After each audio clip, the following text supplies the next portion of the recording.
actually went to a luncheon here earlier today, and I got to spend some time with guys like Pete Sessions and Mike Pence and John Boehner and some other guys, and I can tell you that they are as fired up to do everything they can to not only repeal the bill, but also defeat the radicals that passed the bill. I wonder if I should start out the program, the speech tonight, like Joe Biden did earlier today. The White House kind of confirmed Vice President Biden using the F word to celebrate the signing of Obamacare. And well, we got the tape here, and you decide for yourself. Ladies and gentlemen, the President of the United States of America, Barack Obama. Yeah, I think he said it. Anyway, I don't know what you're doing there. We had a mixed minus. All right, there we go. Anyway, so what a class act this White House is. Moments after Biden's impromptu remarks, the propagandist Robert Gibbs offered confirmation of Biden's remark, twittering to reporters, "Yes, Mr. Vice President, you are right." So we have the chief of staff, sending Rambo dead fish. He sends dead fish to political opponents. The president has to be dragged kicking and screaming to denounce Mr. GD America, Reverend Wright, and we have the vice president using the F word on television. Kids, Democrats, you must be so proud of your president. You really must be. Now, here we've got the president. It's on the Drudge Report today. A lot of good headlines. Congratulations, by the way, to Matt Drudge. Yesterday was, according to his report, where would we be without Rush? Where would we be without talk radio? Where would we be without the Fox News Channel? Where would we be without the Tea Party movement? Where would we be, all of us combined? We're going to use that. I know some of you are disappointed. I know some of you are, the executive, are down and upset. And we have every reason to be. And there is real, legitimate reason to be concerned. But we've got to turn this turn this concern into resolve. That is an auger. And turn this into the battle to defeat these people. That's what this does. At the end of this, we get our vote in November. I'd rather have the vote tomorrow, but it comes in November. We've got to lay the groundwork to ensure conservative victory. That's what I am doing and committing myself to from now until we're off November. The Dolly Parton Bridge. And then, frankly, I'm going to spend the next 2 years after that making sure that Barack Obama is a one-term president. Yes. That's our next goal. And then we can repeal this monstrosity. We can get back away. We can back away from European socialism. We can move towards free market capitalism. Yes. We can once again educate people as to what liberty is all about, what constitutional government is all about, how to take advantage of the freedom that we have been so blessed with, etc. Anyways, it was the second most viewed day in Drudge's 15-year history. That's huge. All right. Well, and by the way, one of the headlines on the Drudge Report today is, so Obama breaks another pledge. He signs the government-run health care bill 10 a.m. today, 36 hours after the vote on Sunday. But, he made promises about not signing bills with earmarks. He made promises about not signing bills, not hiring lobbyists. He made promises. All these negotiations and bribe deals are going to be on C-SPAN. His word means nothing.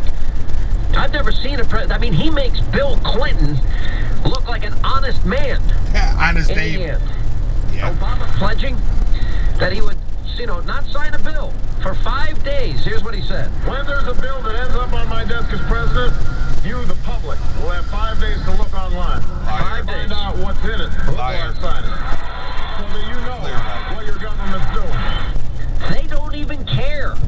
Nobody cares because Obama dissembles all the time. He lies. He lies about big things. He lies about small things. He's just a liar. You watch this signing today, and it's clear that this was nothing more than, it's like a Democratic convention. You got a few guests thrown in there for PR purposes, but basically, what has happened here is the radical left has taken over the Democratic Party, and through the Democratic Party, they've now taken over your government. And they think they can do basically at this point anything and everything that they want, however they can. Doesn't matter. Rule by fiat. Go ahead. It doesn't matter what you think. It doesn't matter what the Constitution says. Frankly, it is flabbergasting. Some authors, it's like a banana republic. It doesn't matter what happens to your jobs. Doesn't matter what happens to your savings. Doesn't matter as long as they have the power. Yep. And remember, this has always been about their power, about their control. No doubt. You've got the president and his Clear, party are devoted now to using the power of government to empower themselves and empower their party. They're using the power of government to reward their friends, to reward their allies, and literally they are using the power of government to make you dependent on them. And whatever crumbs they decide to bestow on you. There's this guy, there was a man on the street interview. And I heard this when I first got into the studio here today. Greg, our engineer, pointed this out to me. Listen to this guy. Basically, this is such a relief.